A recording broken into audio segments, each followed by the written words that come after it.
Hey, everybody, welcome to the Easier Said Than Done podcast. And I'm very excited because today we have one of our strongest students, a gentleman called Miguel, who I'll get him to introduce himself to you in a moment. But the reason I brought Miguel on is he's a classic example of someone who comes from a non-traditional background, doing very brave things, breaking into tech, and has actually made tremendous strides in a fairly short period of time. And when I say fairly short, I'm not talking about months. Nobody gets to big results in a few months. But Miguel's the kind of guy you'll see by the way he talks and the way he thinks about things. He's in it for the long term. He's playing the long game. Got a tremendous work ethic, great focus, and a real hunger to learn. All the things we look for in the Power City in a Circle program when we're working with our students. Welcome to Easier Said Than Done with me, Zubin, where I share with you the tens of thousands of dollars worth of self-development that I did on my journey from 37-year-old lawyer to professional software engineer. The goal of this podcast is to show you how to actually do those things that are easier said than done. So Miguel, in that sense, is very typical student, and because we work with so few of them, we get to bring them on the show to help them share their story. So Miguel, welcome, and thanks for taking the time to be on the show, man. Yeah, thank you for having me, Zubin. It's great to be here. Absolutely, dude. We've really enjoyed, both Brian and I have really enjoyed working with you for months now, and we've seen your journey, so really, really keen to dive into all that. Why don't you tell us a little bit about yourself, Miguel? Before you got into the coding thing, what were you doing for work? Let's start there. Yeah, so before coding and all that, I was welding for about 3 to 4 years in manufacturing. I I really didn't like it. I set limits to myself to where I just expected myself to be in the trades, not really looking outside of the trades or anything like that. But actually experiencing being in manufacturing and working it for 3 to 4 years, seeing how everyone is unhappy at my company. Everyone's favorite time is at 3 p.m. in the Yeah. workplace. No one ever talks great about the company and no one wants to be there. And I just didn't want to just get another manufacturing job. I I didn't want to limit myself. So what I did was I started kind of doing more research. I expanded my research, and I was basically looking for six-figure jobs I could make without having to go to college, and Oh, coding was one of them. So I dabbled, kind of got into HTML, CSS, JavaScript through YouTube, yeah. and I really enjoyed it, and it was something that I just wanted to stick with and pursue. The reason why I chose six-figure jobs without having to go to college, because school first is not personally for me. I Mhm. never did well in school, Mhm. didn't like it. Ironically enough, though, I did end up going to and doing a associate's degree for software engineering at a technical school. Uh-huh. I will get to that, but basically, yeah, I just didn't want to limit myself. And Okay. one of my biggest fears at the time was working in a manufacturing job, working a job that I hate, and seeing some young kid come in, pursuing his goals, his ambitions, and me looking back 20, 30 years from now and being like, what if I didn't give up on coding? Where would Yeah. I have been? Wow. So And you're thinking really, so clearly, I mean, even then you're thinking really long term. You're asking 25 year down the track kind of questions. Yeah, correct. totally. And for me, really just doing that self study and taking the 2 to 3 years just to Mm. learn is worth it, in my opinion. Okay. All right. And So just right before you, because you've mentioned a lot, I'd like to unpack a couple of things. You mentioned several times, three times that I counted, Miguel, that you didn't want to limit yourself. What does that mean to you? And the reason I'm asking that is pretty much everyone we speak to when we, seeing whether they're a fit for the Inner Circle program, because like I said, we work with so few of them. Pretty much everyone we speak to, we noticed have very timid goals, mhm, right? It's like they don't believe what's possible for them, correct. Tell me about what you mean by I place limit on myself. Hey, hope you're enjoying this episode. Listen, I bet you're tired of the social media BS, you're confused and overwhelmed, and all you want is for someone to just show you a clear path to a coding career, right? We get it. My partner Brian and I, we changed to code in our 30s, and we can help you do it too. Brian and I have done all sorts of engineering work from startups to Google, and now we've built an exclusive private mentorship program designed to get you from beginner to professional developer. Whether you've done a coding boot camp, you have a computer science degree, or you're starting from zero, it doesn't matter. We'll build you a step by step and customized plan, not just for the coding stuff, but for the entire career change process. Look, I'll be honest, the program is not easy and it's not short. But if you do the work, you'll get results that will change your life, if that's what you want. So go to parsity.io/inner circle or find any of the links in the show notes and you can schedule a free call with us. Speak to you then. Pretty much everyone we speak to, we noticed, have very timid goals, Hmm. right? It's like they don't believe what's possible for them, Correct. Tell me about what you mean by I place limit on myself. What does that look like? What does that feel like? Yeah. For me, limitation was not being able to get into a specific career or be able to do a certain thing. I just felt very limited. Like I was only able to do trade work, be in the trades. Like that was my highest potential. Mhm. And I didn't really think of anything else. I didn't do well in high school, didn't know what I want to do after high school. Mhm. I remember in high school, they kind of make you seem like a failure if you don't go to college. Yeah. And it just, yeah, that for me was my limitation, was being limited on what I can do and what I can pursue, learn, and whatnot. Got it. And so obviously the traditional classroomy kind of environment is not right for you. Yeah. It's that cookie cutter, you're either this or you're nothing kind of Yeah. rubbish, right? And so that's I think that's what you meant when you said that it's not really the traditional environment is not really for you, right? Is that Yeah. what you meant? Yeah. Yeah. Okay. And then you spent a few years self-learning. You then did an associate's degree.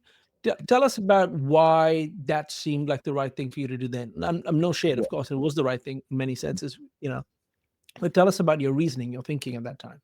Yeah. So throughout the time, I would say about a 2 to 3 months, I really kind of just dabbled into coding. I really enjoyed it at that time, and I was really debating on a boot camp or going to school, Okay. some sort of education.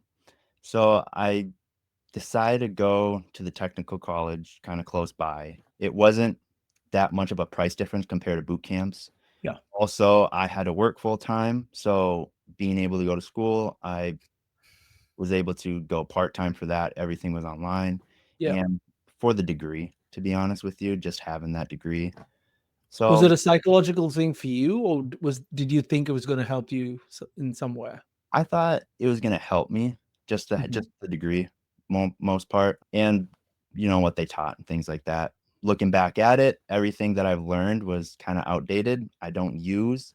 I consider myself more self-taught because everything I do use now, Yeah, and this all the time. it's Yeah. all self-taught, and it's Yeah. all and I Yeah. was doing that throughout going to school and working full time, and then yeah, Yeah. so And so, okay, so you did the associate's degree, and then at some point in time, you also decided, I think you're listening to Brian's podcast, and then you found out about me, and then you decided to join the Inner Circle program. Now, I got to ask you, man, you've already clearly demonstrated commitment. You've been doing this for a year or two at this point in time. You're clearly working full time and doing the associate degree. You've researched the boot camps. You've thoughtfully eliminated them as an option.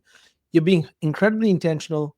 It's been what, a couple of years now since you first started dabbling, maybe 2 to 3 years, I think. So, okay. So if that's quite a long time when you think about it, right? mhm, So you're clearly showing commitment. You're clearly showing a stick to itiveness that, ultimately spells for success. You've invested money, you've invested time, you've sacrificed a lot of your personal time. Why did you want to join the Inner Circle program? Like, why at yeah. this point in time, from your point of view?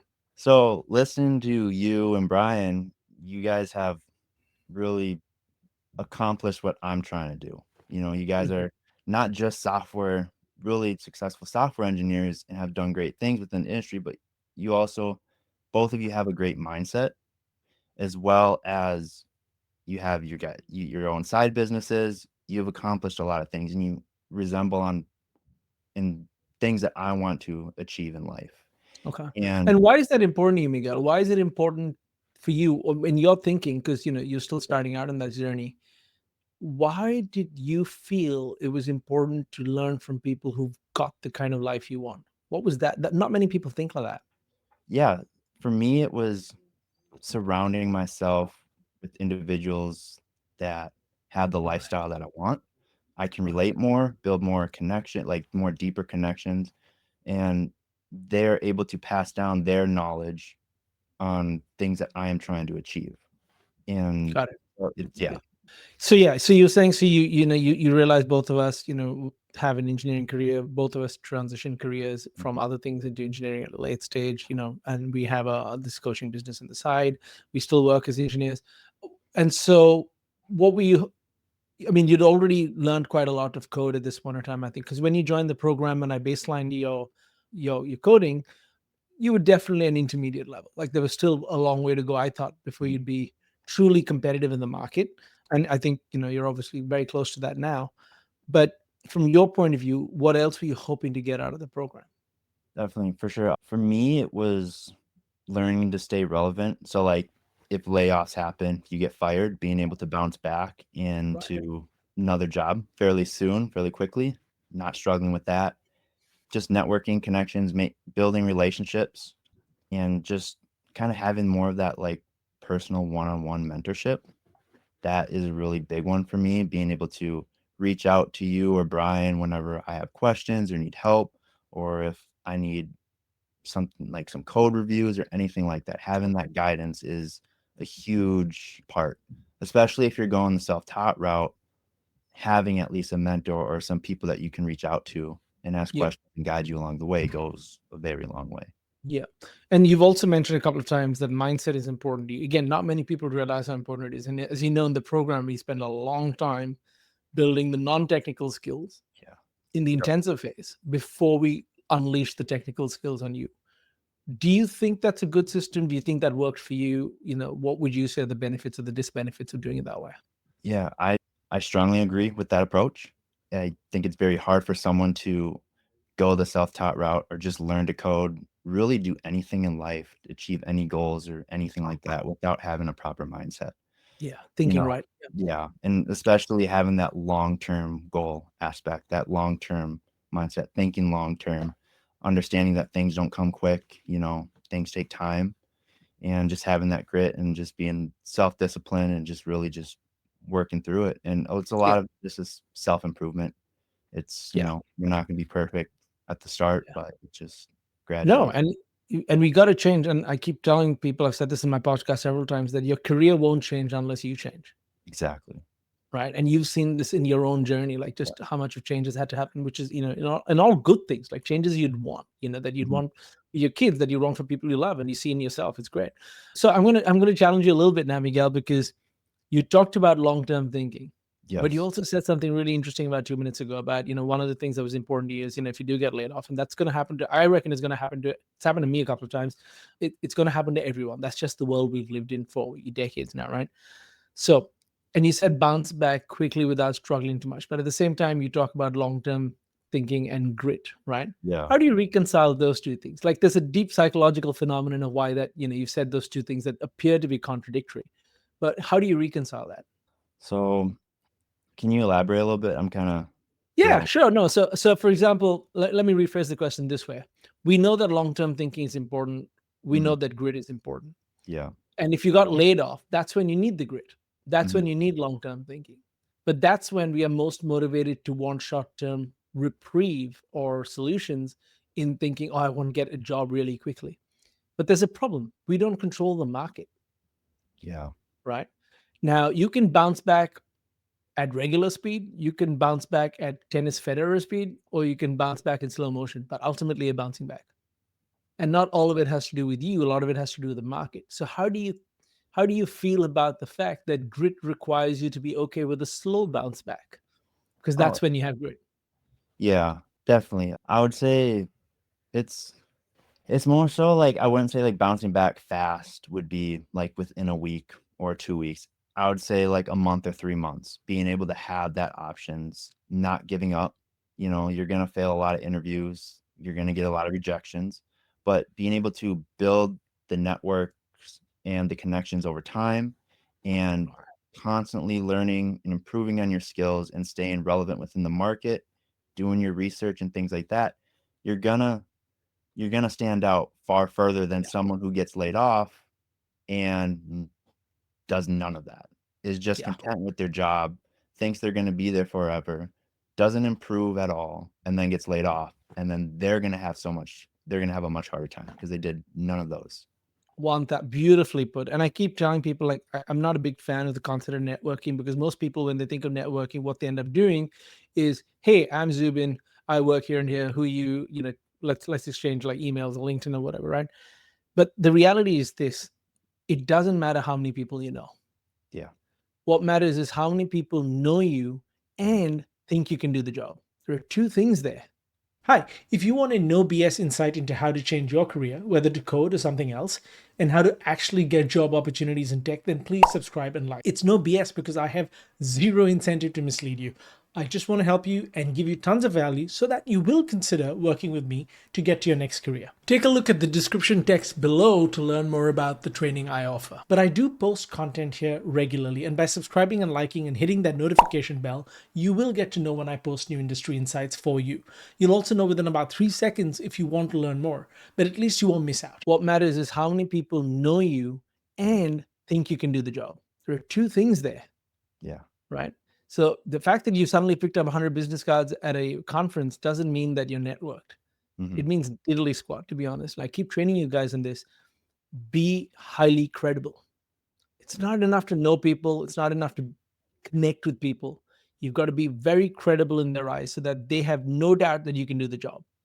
Correct. That takes time and a lot of effort outside of the job, Yeah. right? And do you see the value in that now that we've sort of been doing it for months and months and months? Like, do you see the value of that in your own life? Oh, absolutely. Yes. Cool. So where do you think where do you think, I mean, okay, let me rephrase that question. So what do you think is most exciting to you about your future now? What are you most excited about? What I'm really excited about is not being limited. I feel like software engineering, you can really do a lot of things and pursue a lot of things. You can achieve a lot in software engineering. I th- and that's one of my biggest things that I look forward to is just not being limited to Lovely. something. So, Yeah. Oh, that's beautiful, man. And that's like full circle. So clearly that value of yours yeah. not being limited is a huge value. And here's another question that I like to ask a few people. What what looking back on your time in the inner circle program, and all the progress you made there, and I mean, you're obviously you're working in the capacity, you're doing an internship at the moment as an engineer. And so you've been able to apply a lot of the lessons there. Looking back, what do you think, what was the surprising thing about the program that you did not expect, but which you're glad was part of the program?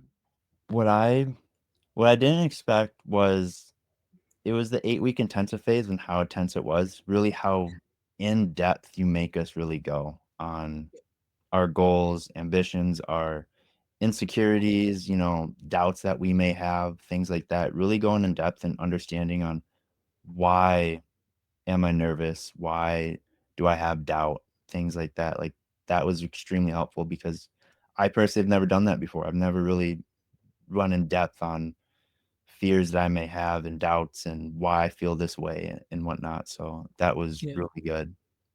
And so if I were to say, because a lot of people are like, oh, we don't need this. And if Mm. I were to say, fine, I'll take it out of the program, what would you say? Don't don't do Why that not? because people need to build a lot of people have to have that right mentality before going into learning this skill because it's not a get rich quick scheme. You're not going to become an engineer in 3 6 months. It's not the reality of it. It's going to take a long time, and you need to have that self-discipline, that understanding, that mindset when you're going into this. And Yeah. so people need to prepare themselves and understand that this is what it takes. And so, yeah, I definitely would Yeah. never get rid of it. Just continue. Yeah. No, I wasn't going to, because I would be inauthentic and untrue to myself if I felt that anyone can succeed without thinking correctly. Correct. Because thinking happens before actions and decisions, and our life is a sum of all the decisions we make. And the reason why people jump around course to course, tutorial to tutorial, new framework, new language, they're so overwhelmed by information, is because their thinking is wrong. Hmm. And if you don't fix that, there's no point giving someone the perfect car if they don't have a roadmap. It Yeah. doesn't matter. You need the roadmap, and that starts with the mind, right? So, look, I'm glad I'm glad you think I should keep it because I'm not getting rid of it. But you're done with that now, and already working in the profession. And from here on, like I keep telling you guys, get your foot in the door. Then realign your sights. What's next? What's the bigger goal? Something to just finish off on for you and I, Miguel. But compared to before you were in the program and now, how do you view your own goal setting and the defining which mountain to climb next? What's changed for you with that? For me, Especially keeping in mind that it's such a big value for you to not limit yourself. Like, what has that unlocked for you? I my my goals have like I feel more confident in my goals, especially achieving them with the things that you've taught, especially when it comes to like goal planning and like setting. I've taken like the tools and the resources you've taught us and shown like how to really set goals aside and really narrow down and attack them and accomplish them and being more consistent, helping with that. I just feel more confident with everything now being And in this program. is that a different feeling from what you were used to, or why is it important for you personally, Miguel, to feel confident about your plan? Yeah, learning the skills that you kind of taught, just I've never really considered things like that, kind of just going on my own separate path. Wasn't too sure, but just being like in this program overall gave me more confidence and really put me in a path for success that Yeah. I really just strongly believe in. That's wonderful to hear, because most people quit too early because they run out of confidence before they run out of opportunity. Yeah. That's just how it is. Now, one last thing from you, I guess, is if you had the opportunity to influence other people who are walking in Miguel's shoes, let's say 2 years ago, maybe starting out, maybe tried a few things, because the program covers, people got zero coding to people like you who've done a little bit before you came here. We've got lots of ex bootcamp people come through, as you've seen. Yeah. Now that you have the opportunity to influence people and encourage them, what would you say to them today about anything? It doesn't have to be about the program, about just pursuing that dream. Network, reaching out to people. That is my biggest one. The reason why is because you won't know who you'll meet and connect with and the doors that it will lead and bring. Like for my Yeah. internship, I got that internship through networking. Yeah. I've built mentors, Everybody gets it. Yeah, taught correct. You people, only met get the so many opportunities to. people. Yeah. Sorry. Yeah. Yeah. Sorry. Met, Can you just repeat the last oh, bit? no, I've like met so many software engineers throughout my learning journey that are in the industry through networking. Yeah.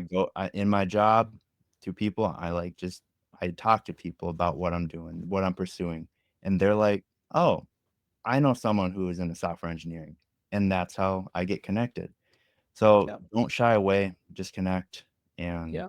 you'll be surprised on the doors and the And I'm opportunities. not surprised that people want to help you, Miguel, because you go to great lengths to build your own credibility. You're not just a freeloader like a leech. You're not just asking for handouts.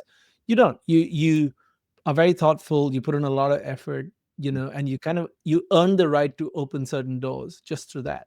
Yeah. And people always want to help someone who's earned that right. What you do, I would say, is definitely not networking. It's part of the class. I agree. It's part of Yep. networking as a concept. But what you do is not the shallow networking. You do the deep relationship building, Call. Yeah. and we really, really emphasize that in the program as well. All right, man. Look, that's wonderful. I think you're going to be an inspiration to lots and lots and lots of people. So don't stop giving back. When you get to the top, throw the ladder down behind you so that others can follow. It's really important. Hmm. Because it's a freaking lonely journey, man. And there's so much Right. BS out there in the marketing world, right? Like we talk about it in the program all the time. So keep going. Very proud of what you're doing. And Brian and I and the entire community are here for you anytime you need. But the way you're going, I think, in 20 years, you're going to exceed your own vision of yourself. And that's the most fun thing. So, keep going, man. I appreciate it. Thank you. Of course, you got it. Okay. All right. Well, I think we've taken a lot of time in this evening. So thank you, Miguel, for joining us on the show. Really, really appreciate it. Really appreciated thoughtful responses as well. You take care, man. And we'll see you next time. Yeah. Thank you. I appreciate it. Do it. Just subscribe. You know you got to do it.